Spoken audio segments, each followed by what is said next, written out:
Alright, so this is BSG after the fact that I recorded the Gloxinia video. So, literally in the video, I was explaining why I think he's the next character to come out. The moment I finished recording that video, they literally released the information. I am so mad. I am like legit mad, but it's fine. It really is too late to save this character. I go over my reasonings why I think it's too late to save this character in the video, but I'm gonna let you guys watch it. Just go ahead and watch to the end, and I give out all my reasons why I think it's too late to save this character. He is very, very He's not bad, but he is very, very underwhelming. Unfortunately, they did release him at a time that's just awful. I hope he gets shadow buffed, but that yet remains to be seen. So yeah, Gloxinia is next. So hopefully you guys still enjoyed the video. Yeah, but with that, I will go ahead and let you guys watch it. Enjoy. Alright guys, so with Global having Goddess Elizabeth right now, and PvP is just running amok, we don't know who the next unit that's coming out is. It could be Gloxinia, it could be Droll, it could be literally like Red Fat King because they haven't released him. We don't know, but I'm gonna go ahead and say that Gloxinia is probably the best bet to come out. I mean, it just makes sense because Gloxinia has been held off for so long. I don't think they released Droll just yet, but there's a possibility of, you know, considering he came out with Elizabeth on JP, so there's a strong possibility, but Global likes to mix things up, so I don't know. But yeah, before I get into the video, I just want to say, if you're new to the channel, be sure to leave a like, comment, and subscribe. Also, join our Discord. We would love to have you. But yeah, man, let's go ahead and just get into the video. So yeah, I think Gloxinia is going to be the next unit. There is a strong possibility it is Droll, but I know Global likes to mix things up, so I'm just going to go ahead and give out my hypothesis. It's probably going to be Gloxinia because we know, since they like to screw over the banners, Gloxinia has legit no purpose in PvP because Goddess Elizabeth dropped before him, right? So it's unfortunate if he does drop, but he's not terrible, but he's also not going to have a real place in the meta simply because his moves don't really stop Elizabeth, in all honesty. Like, he has this single hitting a target skill which makes the enemy bleed, but it's like, okay, cool, that doesn't really do anything against Goddess Elizabeth's shield since, you know, she blocks damage basically only from basic stats, right? If he had a rupture or something, be crazy, but he doesn't. So yeah, then he has this. It's an AoE attack which disables attack skills. I mean, again, cool, but not anything like crazy, you know what I mean? Then his ultimate is very powerful though. His ultimate is insanely powerful. This ultimate's crazy. It, like, I don't understand why they gave him Ruin on his ultimate, but I mean, I do at the same time, right? So Ruin, if you guys don't remember, it is a 30% buff to the attack per debuff, but it takes away the debuffs once you hit them with the skill, right? So right here, it says it right there, but that is why that's powerful, because if you 6 out of 6 this unit, him at 480%, right? You combined him with the unit. Okay, let's use Keo for example. Keo at the majority of the time gives 6 ignites. You give 6 ignites. Each of those ignites gives 60% additional damage to the target. Then you have a 30% damage increase per debuff. You're going to hit for like over 1 million easily on a single hitting target. If this was AoE, it'd be the best ultimate in the game, and I'm not even kidding. I'm not even joking. It would be legit the best ultimate in the entire game because of how much damage it does, right? It inflicts so much damage, it's actually insane. But yeah, unfortunately, it is just on its ultimate. Again, he's not like a terrible unit. I'm not gonna like completely write him off like he's a bad unit, but he's not crazy, and he definitely doesn't have any place in the meta, unfortunately, because Goddess Elizabeth is here. So that's the only sucky thing about it. You can run him on a fairy team, but it's like, it doesn't really make a difference because Goddess Elizabeth is Goddess Elizabeth. You guys already know how strong she is, right? You guys already know. But his passive, right, increases the hero's defensive related stats by 5% for each ally alive. 5% for each ally alive, which means you get either, I don't know if this counts for him, but it's either 10% or 15%. And then increases the hero's attack related stats by 5% per each dead ally. I'm pretty sure it only counts for allies since, you know, it won't work when he's dead. So 10%, right, for his defense related stats when your allies are alive, which is, it's okay. Let's look at his stats, right? His stats are, all right, let's see. So you get a defense related stats buff, and then you're looking at, okay, his resistance is 23%. What? Oh my god, that's incredibly low. Wow. Okay. Wow. For an SSR, 23% resistance, that is very, very low. What's his crit resist? Oh my god. Okay. That passive is legit garbage then. Wow. 10%. Wow. Yo. Okay. Okay, so you're only going up to 33% resistance, 33% crit resistance, and 15% crit defense? That is sad. Okay, wow. I didn't know his substats were that, like, at least his defensive substats were that low. Wow, okay. His defense is pretty low too. His HP is good. His attack is good too, but okay, wow. Alright, let's look at his attack related stats. Pierce rate, crit chance, and crit damage. It's not bad. It's not bad, but okay. His HP related stats are pretty decent actually. Wow. Okay, but yo, his defense related stats suck. Okay. I didn't know that. I did not know his defensive stat. Okay, so that's bad. Like, that's kind of bad for Gloxinia. Holy shit. Yo, didn't think it was gonna be that terrible. Okay, so wow. Okay, his passive is not that good. His commandment. All right. Allies and enemies who use 2 or more skills in a single turn will have their attack-related stats reduced by 30%. This effect only activates when Gloxinia joins the battle. This effect will take place before the second skill is used in PvP. Okay, so it'll take place before the second skill is used, which means once you use the second skill, your attack is reduced by 30%. So if you use, okay, hold on, 30% reduction. He's legit gonna have no pierce. Wow. Oh my god. Wow.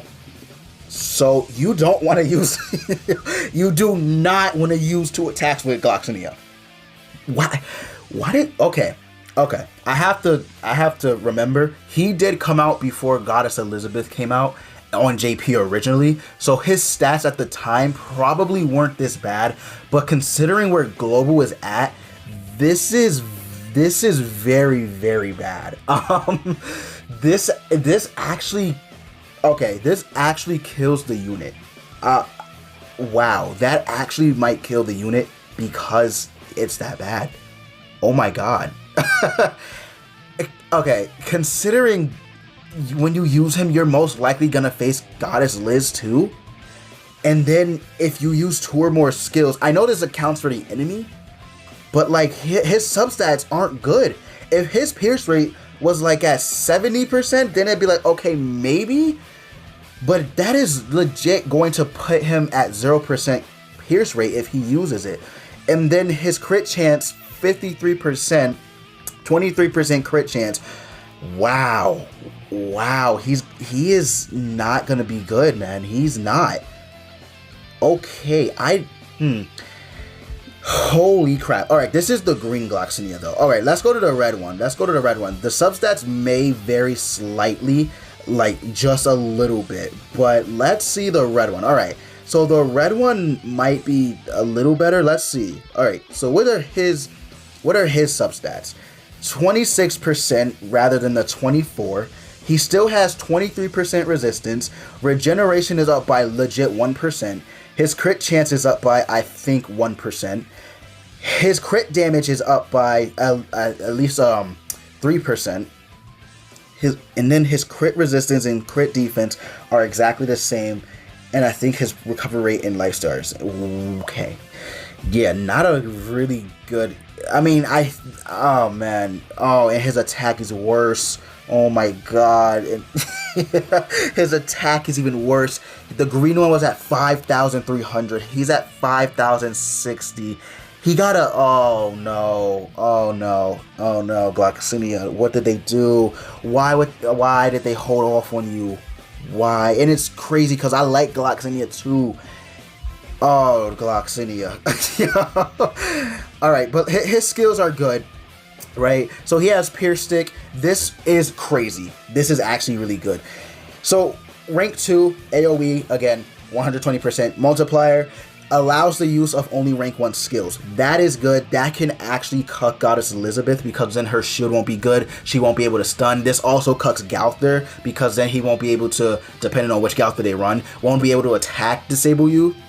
And then it'll also work on Lost Vein Meliodas because if you crit Lost Vein Meliodas, he's ranking up his skill, so he's kind of screwed. But that's good. That is a good skill. And then he has a healing skill, removes debuffs, good. Removes debuffs and heals allies, all allies HP by 240% of attack, good. And then 300% grants. Okay, that's good. So his kit, I'm already liking this kit better than the red one. Like the green one I should say. The green one was okay, but this one's more of a support. This one's actually more of a support character, which is good. Because rather than him having a AoE attack disable, he has an AoE heal and removes buffs. So I think this is the same thing as, is it Blue Elizabeth? I think it's Blue Elizabeth who has this. Right? Correct me if I'm wrong, but I think it's Blue Elizabeth who has the skill. Very, very good skill. Because it grants debuff immunity if you get it to rank 3. So you could easily run him with Galther or something, and you could get it, you get a rank 3 this or his heal. Very, very good. Ruin, same thing, right? Ruin is a very strong attack. Ultimate, I cannot take that away from either of the Gloxinias. Very, very strong ultimate. Then we have his passive, the one protected by the Sacred Tree. When this hero skills are ranked up, fills the ultimate move gauge by an additional 1 orb. Exclude ranking up due to skill effects or uniques. So, does that not work with Galther then? Exclude rank up due to skill effects. I don't think it works with Galther then. I think you have to merge. Yeah, I think you have to merge. That could go really, really good with Mon Speed. Because Mon Speed, you can't fill up the ult gauge when you use skills, but if you move the skills, you can. That could go really good with him. Okay. Alright, maybe you could use Kyo, Mon Speed, and Gloxinia, which would be a very interesting team comp. Okay. Alright, I do like the passive. I really do. I think is it better than the green one? I think if the red one had the green's passive, he would be insanely better than the green one. But right now, he's not like crazy better, but I think he is overall more useful. If he had the green's passive, he would be a little, he would be better. It's just like his substats suck. Like his substats are terrible. So yeah, I mean, yeah, Gloxinia kind of got the short end of the stick with the substats, but again, he did come out before Goddess Liz on JP. I have to take that in consideration. It's just unfortunate. It really is. And then his commandment is obviously the same. But yeah, this commandment is like screws him over a lot. It will screw over the enemy. That's a very good commandment, but it's like, it sucks. It just sucks for him. But yeah, his passive very, very good. I do like the green one or the red one a lot better than I do the green one. I'm not gonna lie to you guys. I feel like the red one you will find more use, and the green one can just get stomped by Lost Vein, whereas the red one can actually somewhat put up a decent challenge for units, and he can be a very, very good support type unit. But yeah, I am liking the red one a lot better. I would say the red one is the better of the two, but I don't use either of the Gloxinias. I think on JP, I did have the green Gloxinia when he dropped. I got him, so I used him a little bit. He was okay, but he wasn't like anything crazy in my opinion. But yeah, man, I don't know. I hope Gloxinia like gets a little bit of a, you know, a shadow buff because he really needs better substats. He really, really needs better substats, especially considering these are, unfortunately, some of the lowest substats I've seen yet in an SSR unit. Not gonna lie, he really needs a shadow buff. Like, can they make his pierce rate 40%? Make his resistance 50%. I'm sorry, but 23% resist, terrible, right? His regeneration is actually fine where it's at. It's actually very good. His crit chance is fine as well. His crit damage is fine too. His crit resistance definitely can be amped up to, I think, at least 40%. Crit defense, 15% at the very least. His lifesteal, I guess, is fine. I guess you can move it up to 10%. But with his AoE, it's like, okay, I get why they gave him 8% lifesteal. But again, him having lifesteal, just, you know, base stats or whatever, very good, very good, very good. But that's all I gotta say about this video, man. I hope Gloxinia gets a shadow buff. I really do. I like Gloxinia. It's unfortunate about the timing of his release, if he does release on, you know, on Tuesday. But yeah, it's just unfortunate. But yeah, that's all I gotta say, man. If you guys did enjoy the video, consider leaving a like, comment, and subscribe for more Grand Cross content. Also, be sure to join our Discord. We would love to have you. But with that said, I'm gonna go ahead and I'm gonna end the video, and I will see you guys in the next one.